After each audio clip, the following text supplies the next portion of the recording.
Dihitungnya awal salat dari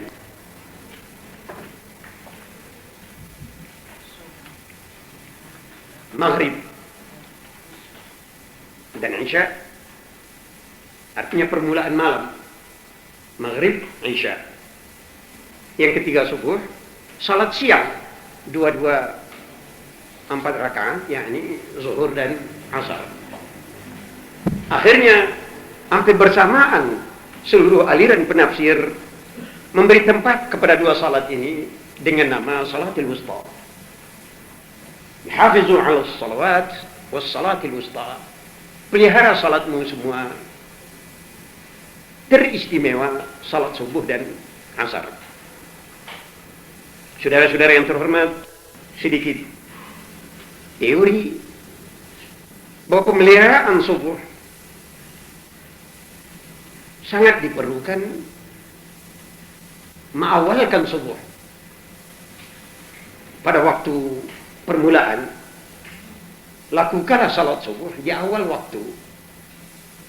Jangan matahari sudah dekat terbit lalu kunut setengah dijemur. Baca kunut ini, tapi matahari sudah kekeringan kunut, doa kunutnya karena telat subuh. Dan jangan sampai salat subuh itu tersambil. Ya, kita akan mandi juga, siap-siap juga akan ke kantor, pakaian sudah baru, badan sudah baru. Sebelum berangkat salat subuh dulu. Ini namanya salat katut di pinggir celana, sebagai kembang-kembang di lapangan yang suka bonceng di celana. Mananya jangan disambilkan itu salat subuh. Jadikan teori pertama dalam kehidupan. Besok, misalnya hari Senin, acara pertama hari Senin pagi, acara salat. Jadi kita bangun untuk salat, siap mandi untuk salat. Begitu kita bangun, sajadah diletakkan, anak juga dibangunkan, siap, nanti bapak jadi imam. Ini namanya acara salat subuh, dijadikan acara keluarga pertama. Bukan sambil-sambilan. Oto sudah siap, sopir sudah mengatakan berangkat pak. Nanti sebentar, saya belum salat subuh. Salat subuh ini pelengkap. Coba bayangkan kalau hubungan dengan Tuhan dijadikan pelengkap, ini namanya kita tidak memelihara salat dalam posisinya yang benar. Ingatlah, doa yang paling dekat diijabahi Allah setiap hari, doa yang diucapkan sebelum salat subuh. Coba bayangkan ini, sebelum salat subuh. Jadi jangan disiapkan hari berdoa subuh itu sudah assalamualaikum, assalamualaikum. Kita duduk yang enak, nunggu kopi diletakkan. Jadi acaranya salat, kopi dibatasi dengan hari mendoa. Ini namanya doanya yang kejepit. Adab berdoa pada subuh bukan sesudah salam, sebelum takbir. Dan subuh itu diawali dengan sunat qabliyah 2 rakaat. Artinya sebelum orang adzan, sesudah orang tarhim, kita sudah siap. Begitu orang adzan subuh, selesai adzan kita mendoa. Ini jam untuk melakukan salat sunat qabliyah subuh. Artinya sebelum kita salat subuh, sudah masuk waktu subuh, kita melakukan salat 2 rakaat, namanya sunat qabliyah subuh. Jam untuk berdoa pilih sebelum salat sunat ini atau sesudahnya. Doalah apa yang akan diminta kepada Tuhan. Ya Allah, sembuhkan anak saya, sakitnya tambah berat. Mohonkan doa itu sebelum kita salat qabliyah subuh. Kalau ada doa yang panjang sudah salat 2 rakaat ini, mohonkanlah kepada Tuhan. Selesai seluruh doa, qamat berdiri salat subuh. Nah, sesudah subuh itu nanti kalau mau gerak badan, mau keluar silakan. Jangan mendoa sesudah salam pada subuh, karena jam berdoa yang paling baik sebelum salat subuh. Ini menyimpang sedikit keterangan dari zikir, bahwa zikir kepada Allah dengan salat itu induk dari segala zikir. Dan salat yang harus diutamakan salat yang wajib. Kalau sudah beres salat yang wajib, baru tambah pertanyaan tentang salat duha, salat hajat, salat ini, salat macam-macam salat, khusuf, kusuf, itu seluruhnya salat sunnah. Bereskan dulu yang wajib. Ini teori tentang zikrillah. Kalau selesai yang wajib, baru masuk ke soal-soal sunnah. Bapak-bapak dan ibu-ibu yang terhormat, sasaran daripada ingatan selain dari Allah, ma nazala minal haqq, apa yang sudah dinuzulkan Tuhan dari bermacam-macam jenis kebenaran. Quran 30 juz. Yang diantarkan oleh Al-Quran ini al-haq, kebenaran. Disebutkan dalam Al-Quran ketika Quran mengenalkan dirinya sendiri, wabil haqqi anzalnahu wabil haqqi nazala, wabil haqqi anzalnahu wabil haqqi nazala wa qur'anan faraqnahu litaqra'ahu 'alan nasi 'ala muktim wa rattalnahu tartila. Ayat ini bermaksud wabil haqqi anzalnahu, untuk menyampaikan kebenaran Quran kami nuzulkan, kata Tuhan. Untuk menyampaikan kebenaran anzalnahu, kami turunkan Quran. Jadi kalau dibalikkan menjadi pertanyaan, untuk apa Quran diturunkan Tuhan? Ada barang hilang di dunia, tambah dicari tambah tidak ketemu. Sampai sesudah berdiri PBB, Majelis Persatuan Bangsa-Bangsa, tambah rapat persatuan manusia, kebenaran tambah hilang. Tambah banyak sekolah tinggi, harusnya kebenaran tambah ketemu, malah tambah ketemu.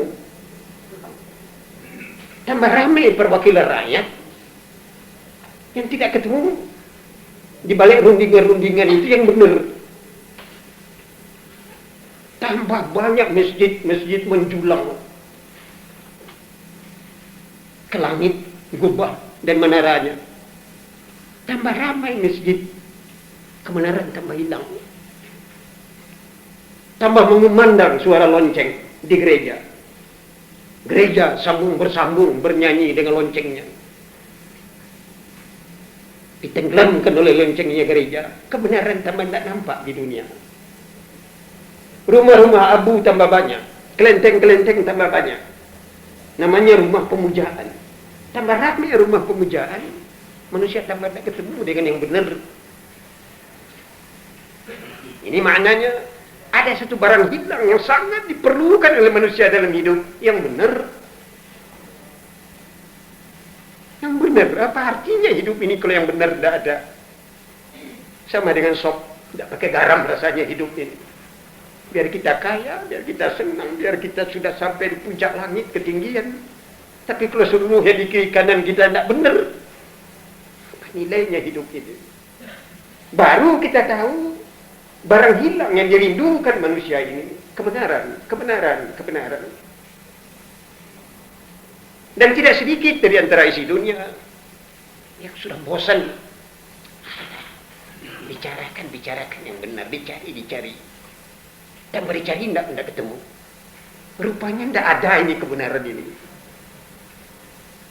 Tidak ada. Dan dicari teman tidak ada ketemu. Akhirnya ahli-ahli pengetahuan banyak yang menganut aliran ini. Wah, katanya itu kebenaran, kata-kata yang menipu. Terutama kaum nihilis. Apa undang-undang? Apa agama? Nggak ada kebenaran itu. Di balik yang radikal menafikan kebenaran, ada yang merumuskan dengan kata pengetahuan. Bukan, tidak ada katanya. Hanya kebenaran itu nisbi, relatif katanya. Untuk tukang copet merogok saku orang di stasiun Senen itu kebenaran. Oleh karena dia tidak makan, anaknya tidak makan. Tapi untuk polisi ini sasaran tangkapan. Jadi nyopet untuk tukang copet benar, tapi menurut polisi salah. Banyak mana polisi dengan tukang copet di dunia? Andai kata diadakan pemungutan suara, tukang copet akan menang. Karena jumlahnya lebih besar. Dia berani mengatakan kalau kami tidak diberi kesempatan mencopet, bagaimana anak kami akan sekolah? Ini orang yang hendak bersandar kepada benar itu, itu relatif. Katanya orang tua kalau jujur, kalau berutang membayar, janji dipenuhi, itu benar. Tapi cucunya yang jadi sudagar mengatakan, bayar utang, jujur, kapan kita akan kaya? Sudah bengkok-bengkok begini, katanya masih belum kaya juga. Utang tidak membayar, janji tidak pernah dipenuhi, masih belum juga kaya. Orang yang semacam ini kena falsafatnya. Maaf, ibu-ibu ini agak menyimpang sedikit ini. Tapi untuk menyegarkan pikiran, ada falsafat hidup di dunia ini yang dinamakan falsafat yuyu. Yuyu, serangka. Apa pernah ibu melihat serangka yang jalannya lurus? Yuyu itu kalau jalan apa bisa seperti kuda ke depan begitu? Selama yuyu itu jalan miring. Jadi ada orang yang mengatakan baiknya kita hidup ini jadi yuyu saja. Jangan mau turut aturan, miring sedikit. Nanti bisa kenyang, bisa kaya. Mau diturutkan nasihat orang tua, nasihat kiai, nasihat orang pintar-pintar, kalah kita. Ini falsafat yuyu ini sekarang yang menular di dunia.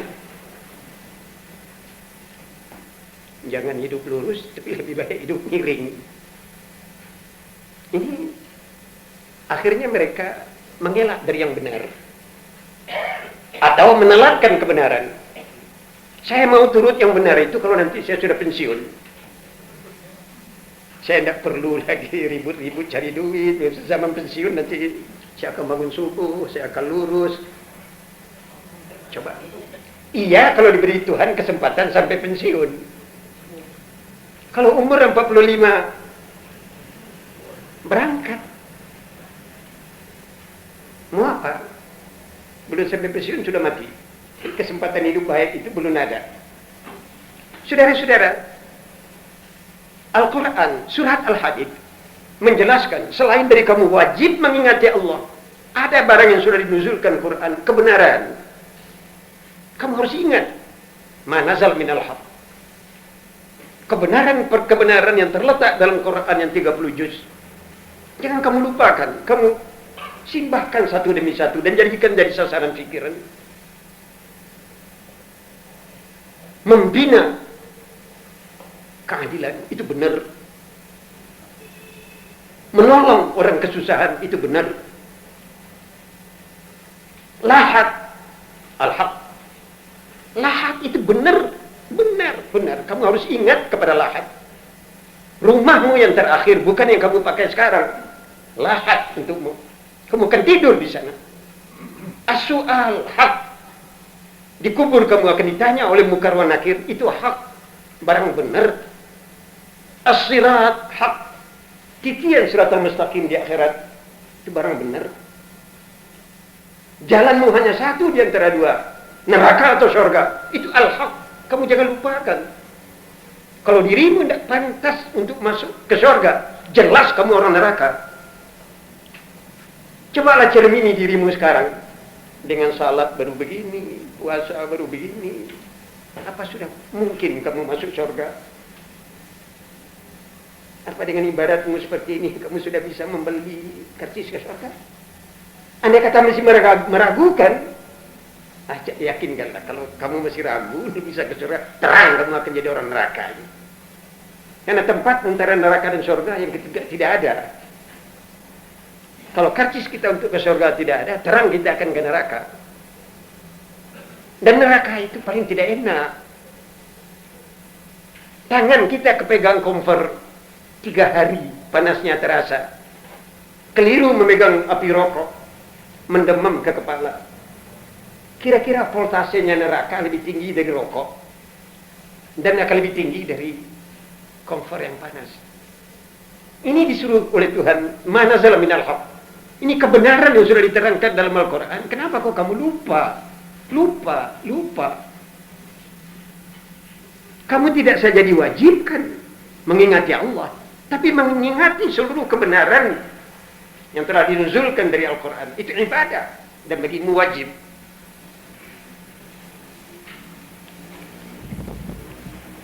Bapak-bapak dan ibu-ibu yang terhormat, saya balikkan pembicaraan ini kepada pangkal ayat ini. Betul ayat ini dilihat dari segi ilmu bahasa termasuk kelompok ayat pertanyaan, istifham. Tuhan menanyakan, alam ya'ni, apa belum juga datang waktunya lilladzina amanu, untuk orang yang beriman, antakhsha'a qulubuhum li dzikrillah. Apa belum datang juga waktunya bagi orang yang beriman untuk mengkhusyukkan hati mengingati Allah? Pertanyaan ini dalam ilmu tafsir dikatakan bukan istifham, pertanyaan yang biasa. Pertanyaan ini dinamakan litakrir, bagi menetapkan, bukan karena Tuhan tidak tahu. Kalau Tuhan dalam susunan bahasa seolah-olah mengatakan apa belum datang juga waktunya, ini harus diartikan sudah datang waktunya. Sudah datang waktunya, kata Tuhan. Waktunya itu sudah datang untukmu. Sekarang ini waktunya itu. Jadi ini bukan istifham dengan pengertian bahwa Tuhan belum tahu bahwa waktu itu sudah datang. Tapi Tuhan menyatakan sudah datang waktu itu. Sudah datang. Jangan kamu tunggu lagi. Lekaslah kamu pergunakan. Ini sekarang waktunya. Sekarang ini. Ayat ini memanggil kelompok manusia alladzina amanu. Alam yakni lilladzina amanu. Di sini harus kita pisah manusia yang sudah percaya kepada Allah dan yang belum percaya atau masih ragu. Yang dijelaskan oleh Tuhan, sudah datang waktunya untuk orang yang sudah beriman. Orang yang sudah mengucapkan kalimat la ilaha illallah. Yang sudah berhasil mengucapkan kalimat syahadat asyhadu an la ilaha illallah. Kamu sudah terangkat dari lautan yang menenggelamkanmu ke atas satu perahu yang dinamakan perahu iman. Kamu sudah beriman, kamu sudah beriman. Orang lain masih tenggelam dalam air, kamu sudah di atas perahu. Kamu sebagai orang yang sudah selamat di atas perahu, sekarang mempunyai tugas sendiri. Kamu biarkan orang lain lupa kepada Allah, tapi kamu berkewajiban mengingati Allah. Ini yang dikatakan kewajiban orang yang beriman dengan orang yang tidak beriman. Oleh ayat ini dibelah dua. Orang yang sudah beriman, orang yang sudah selamat di atas perahu. Kamu sudah beriman. Kepadamu sekarang dibebankan kewajiban antakhsha'a qulubahum li dzikrillah, untuk mengkhusyukkan hatimu mengingati Allah. Ini kewajiban orang yang beriman. Jangan kamu cela orang yang tidak beriman. Aduh, masih rame itu di jalan raya hari Jumat itu, kalau beduk sudah bunyi. Loh, kamu ladeni orang yang tidak salat. Biarkan saja dia mau ke neraka, kamu mau apa? Tapi sekarang kita bicarakan yang sudah ke masjid. Orang yang sudah beriman, apa dia di masjid ini ingat kepada Allah? Apa dia khusyuk mengingati Allah ke masjid? Apa dia ke masjid sudah membawa hati? Saudara-saudara, balik kepada kata-kata hati.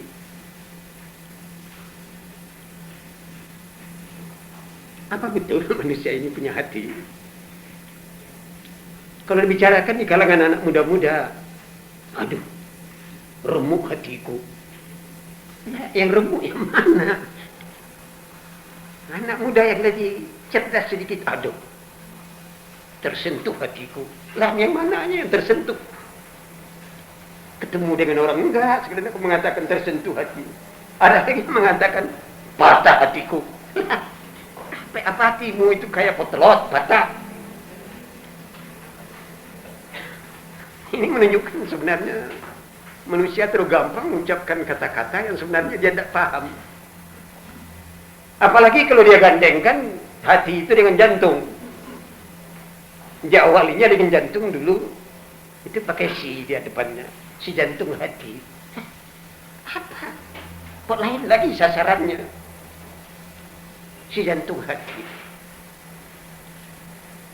Penyanyi-penyanyi dari Kairo, ya albi, ya albi. Qaf itu dia ucapkan A, ya qalbi, wahai jantung hatiku, wahai jantung hatiku. Kok kata-kata hati ini kok jadi permainan anak muda-muda, rambut gondrong. Orang yang masih dirasuk, mabuk pitam hidup, cinta sayang, kok itu yang ucapkan hati? Tidak seharusnya anak muda-muda. Ini kata-kata hati, soal Al-Quran, soal agama. Soal agama, bukan soal anak muda-muda. Kita harus tahu sekarang apa yang sebenarnya yang maksud dengan hati. Kenapa ini surat Al-Hadid bicara tentang hati? Antakhsha'a qulubuhum li dzikrillah. Kewajiban setiap orang yang beriman membeningkan hati untuk mengingati Allah. Mengkhusyukkan hati mengingati Allah. Setiap orang Islam harus tahu dulu kata-kata hati. Nabi kita mengatakan, ala wa inna fil jasadi mudghah. Idza salahat salahal jasadu kullu. Wa idza fasadat fasadal jasadu kullu. Ala wahyal qalb. Dalam tubuhmu ada segumpal daging yang besarnya sebesar tinjumu. Kalau daging yang segumpal ini sulah, sehat, terjaga, akan selesai hidupmu dunia akhirat dengan baik. Tapi kalau daging yang segumpal ini nista, lara, sakit, cemar, fasadal jasadukum, hancur hidupmu seluruhnya dunia akhirat. Kamu ketahuilah yang dimaksud dengan segumpal daging ini yang dinamakan, kata Nabi, al-qalb, hatimu. Di sini Nabi mengatakan nilai manusia itu terletak pada hati, bukan pada pupur muka, bukan pada kumis yang dipatahkan ke atas. Jasad itu tidak jadi urusan. Rambut gondrong atau gundul tidak jadi urusan. Nilai manusia terletak di hati. Awalnya manusia itu hatinya. Biar kumisnya panjang, tapi kalau penakut, hati kecil, belum apa-apa sudah ngunci, sudah terdek. Nilai manusia terletak di hati. Manusia itu harus dihitung dari hatinya. Kuat manusia di hatinya, lemah manusia di hatinya. Ini hadis Nabi. Hadis Nabi. Dalam pelajaran-pelajaran agama dinyatakan buah mangga manis, asam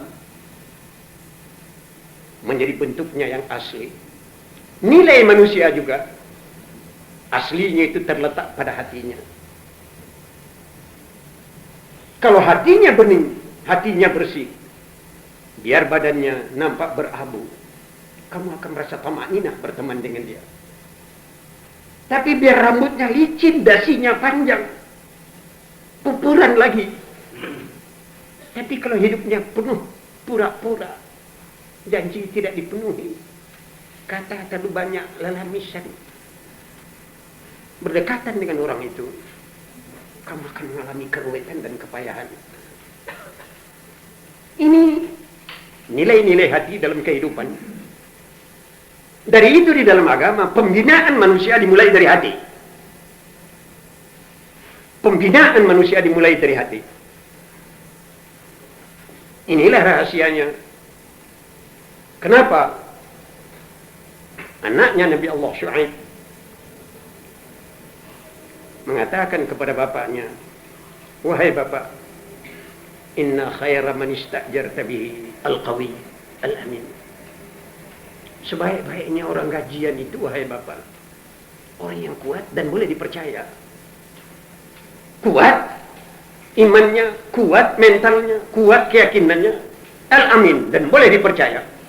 Ini kuat dan boleh dipercaya ini dua-dua bertumpu pada hati yang bersih. Pada hati yang bersih. Orang menjadi lemah mentalnya, melihat uang ternumpuk di kantor, lihatnya orang tidak ada, tidak tahan tangannya itu, bawa sedikit dulu pulang. Ini rahasianya, kelemahannya. Bahwa ini uang bukan uangnya, uang negara. Tapi kalau di dalam ada hati yang putih, ini bukan hak saya, hak negara, saya tidak berhak memakai, saya hanya disuruh menjaga. Kekuatan hati yang semacam ini yang dikatakan oleh anaknya Nabi Allah Shu'aib, Bapak, sebaik-baiknya kalau Bapak mau menerima orang ini jadi pegawai, pilihlah dulu, kuatkah dia, boleh dipercayakah dia. Perkara ijazah itu bisa dipalsu, gampang saja. Perkara gagah-gagahan itu bisa dibuat-buat. Sandiwara pelajarannya sekarang berpura-pura, nangis pura-pura, ketawa pura-pura. Maka itu lahirlah pahlawan pura-pura. Pahlawan pura-pura, isinya di dalam kosong. Ini seluruhnya timbul dari kepalsuan hati. Maka pembinaan hati ini yang jadi permulaan pembinaan agama. Ini rahasianya kenapa ini surat Al-Hadid berbicara tentang usaha mengkhusyukkan hati. Kuasailah hatimu, coba kamu bimbing hatimu itu mengingati Allah. Jangan-jangan kamu sendiri mengetahui hatimu lebih liar dari burung gereja. Ini istilah dari Imam Ghazali. Hatimu lebih liar dari burung gereja, sukar dipegang, sukar dikendalikan. Memang ini sifatnya hati. Saudara bisa melakukan salat, sesudah berwudu, berdiri salat, sudah berdoa kepada Allah, minta lindung, ya Allah, kuatkan hati saya akan salat. Tapi begitu diangkat tangan, Allahu Akbar, begitu tangan turun ke bawah, ceklak, berangkat sekali pikiran dari tempat salat itu ke kantor. Aduh, map tadi terletak di almari, itu kunci, map yang dia ingat.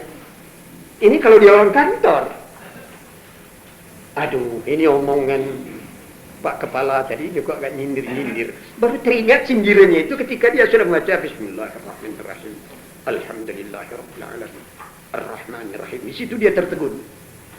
Karena dalam Ar-Rahmanirrahim ini, tapi aduh, itu saya yang disindir Pak Kepala ini. Jadi walhasil lidahnya membaca Fatihah, pikirannya balik ke kantor, berdialog dengan Pak Kepala. Tahu ini sebabnya apa? Dia berhadapan dengan Allah, kok pikirannya balik ke kantor. Hatinya tidak dia kuasai. Betul hatinya di dalam dadanya, dia yang punya, tapi dia tidak bisa menguasai hati. Dia sudah kehilangan seluruh ketenangan. Tidak bisa menguasai hati ini. Ini agama mengingatkan, kuasai hatimu dulu. Pimpin hatimu dulu. Pimpin hatimu dulu. Bersihkan hatimu. Kenapa? Orang lain tidak bisa menolongmu. Apalagi kamu sudah pakai kopiah putih, dikira orang sudah haji 3 kali. Padahal hatimu lebih setan dari setan yang kepala hitam. Pikiran yang aneh-aneh ada dalam akalmu. Kamu dengan hatimu yang tahu kamu sendiri. Orang lain tidak bisa mijat hatimu. Mijat kakimu bisa. Orang lain tidak bisa nyisir hatimu. Nyisir kepalamu bisa. Dari itu soal hati ini, soal orang sendiri-sendiri dengan dirinya. Dan hati-hati. Kalau sekiranya ini tidak beres, kamu mati, kamu balik ke Tuhan dalam keadaan tidak beres. Karena yang akan balik ke Tuhan bukan badanmu. Badanmu masuk ke kubur, jadi tanah kembali. Tapi yang akan balik dihisap oleh Tuhan hatimu, didampingi oleh akalmu. Yang akan disoal, yang ditanya oleh Tuhan, man rabbuka, hatimu, bukan badanmu. Pertanggungan jawab hatimu yang ditanya oleh Tuhan, didampingi oleh akal dan kecerdasanmu. Jadi yang akan balik ke Tuhan itu hatimu. Yang akan merasakan nikmatnya surga itu hatimu dan perasaanmu. Yang akan merasakan sakitnya neraka itu hatimu dan perasaanmu, bukan badanmu. Dan itu mulailah beragama dengan membetulkan hati. Membetulkan hati. Meredek, suka lupa, banyak kalau. Itu menunjukkan hati sudah tidak tenang. Kalau orang yang sudah banyak kalau dalam kehidupan ini, sudah tidak beres ini.